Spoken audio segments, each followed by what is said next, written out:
When you hear the word morality, what comes to mind? For many of us, it's a set of rules. Do this, don't do that. Be honest. Respect your parents. Don't cheat. Don't steal. Don't lie. From childhood, we are told what is right and what is wrong. Society gives us commandments. Religions give us codes. Schools teach us discipline. Governments impose laws. And we grow up believing that if we follow these rules, we are good human beings. That if we obey morality, we are living rightly. But is that really true? Jiddu Krishnamurti often pointed out something radical. He said that morality, when it is imposed, when it is followed out of fear or habit, is not morality at all. It is conditioning. It is obedience. And obedience, no matter how noble it looks on the surface, is the denial of freedom. When you obey a set of moral rules without deeply understanding life, you may look virtuous, but inside, you are merely conforming. You are like a machine that has been programmed to act in certain ways. Think about it. When a child does not hit another child because he is afraid of being punished, is that kindness? Or is it fear? When a person donates money to charity because society praises generosity, is that compassion? Or is it the desire to look good? If morality is only a mask we wear to avoid punishment or gain reward, then beneath that mask, the real human being is lost. Krishnamurti would often say, when you follow morality, you may cease to be moral. Because true morality is not something you follow. It is not a handbook. It is not an instruction manual. True morality arises naturally when there is love, when there is compassion, when there is understanding, and this is where the danger lies. A man who follows morality blindly can be very dangerous. History shows us countless examples. Wars have been fought in the name of morality. People have been burned at the stake because the law, the church, the moral code declared them heretics. Whole communities have been enslaved because someone's morality said, "These people are less human than us." Do you see? Morality, when separated from compassion, becomes cruelty, dressed in virtue. This is not abstract philosophy. It happens every day, in ordinary life. Think of the person who refuses to help a neighbor because it's not my responsibility.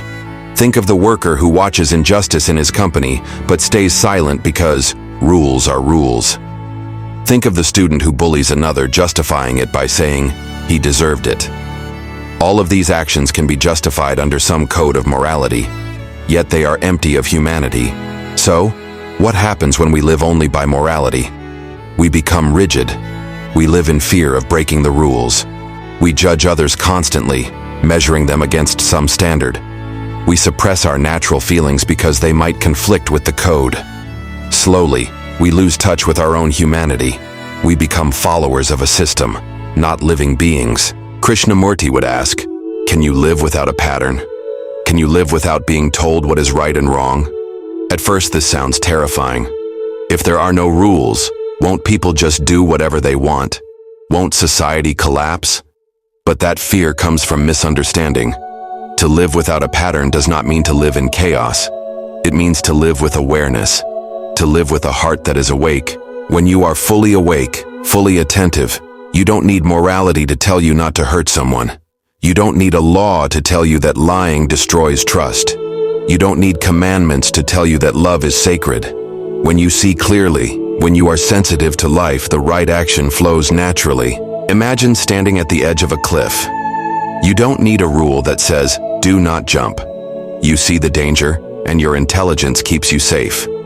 In the same way, when you see the suffering of another human being, when you feel it directly, you don't need morality to command you. Be kind. Kindness flows from your understanding. That is real morality. But when you don't see clearly, when you are numb, then you cling to morality like a crutch. And in clinging to it, you become mechanical. You may follow every law, every tradition, every ritual, and yet be deeply unkind. You may live a respectable life, and yet be empty of love. This is why Krishnamurti warned us, when you follow morality, you may lose your humanity. Because morality without love is dead. It is only when love is present, when the heart is alive, that morality has meaning. So the real question is not, am I following the rules? The real question is, am I awake? Am I sensitive? Do I see life as it is, without distortion? Only then can we act with intelligence. Only then do we discover a morality that is not borrowed, not imposed, not second-hand. A morality that is truly our own. And perhaps when each of us sees this clearly, we may begin to create a world that is not shaped by fear and obedience, but by compassion and intelligence. A world where morality is not a cage, but a living flame that arises from the depth of our being. But here's the challenge. Society rewards conformity. If you follow the moral codes, you are seen as a good citizen. You are praised, respected, even promoted. If you question the code, if you ask whether it truly reflects compassion, you risk being judged, rejected, or even punished. That is why so many of us cling to morality. It feels safe. It gives us a sense of belonging. Yet this safety is an illusion. Because when you hide behind morality, you stop questioning. And without questioning, there is no growth, no real intelligence. Krishnamurti emphasized this again and again. Intelligence comes from freedom, not from obedience.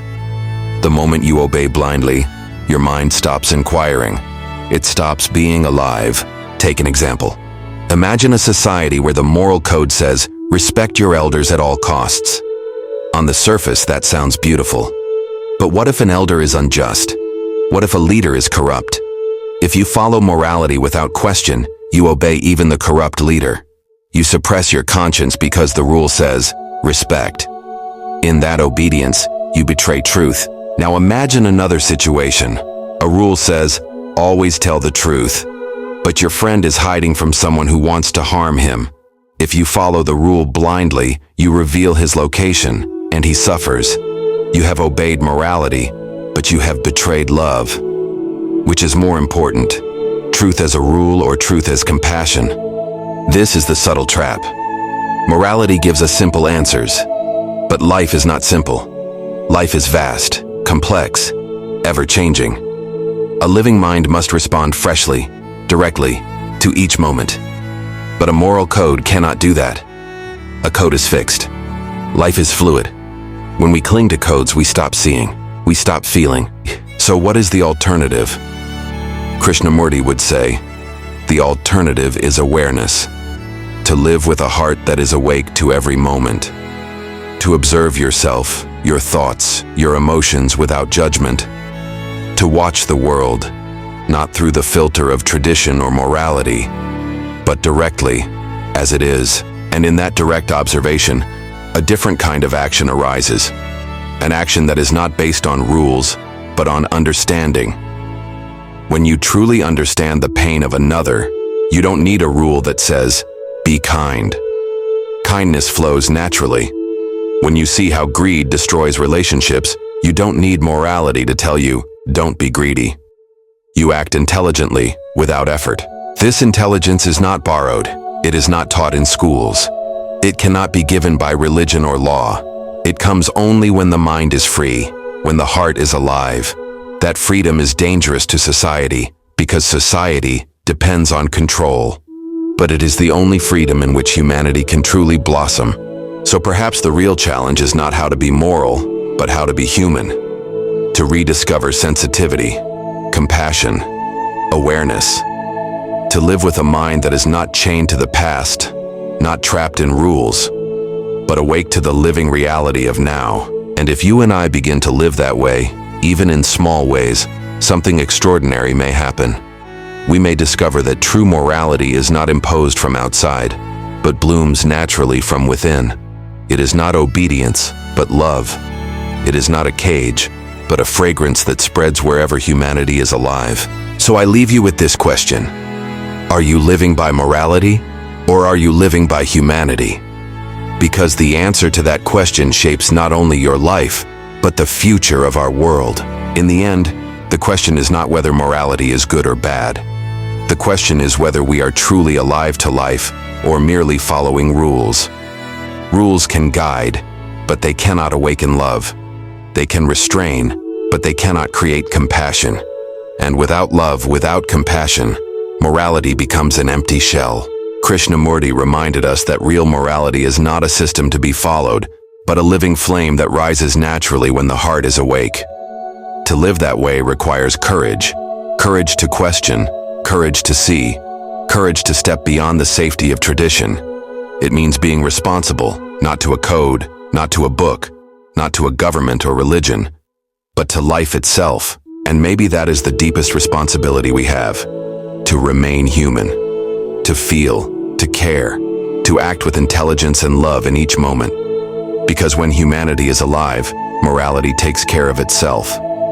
So perhaps the real choice before us is simple. Do we want to live as followers of morality, or as living, compassionate human beings?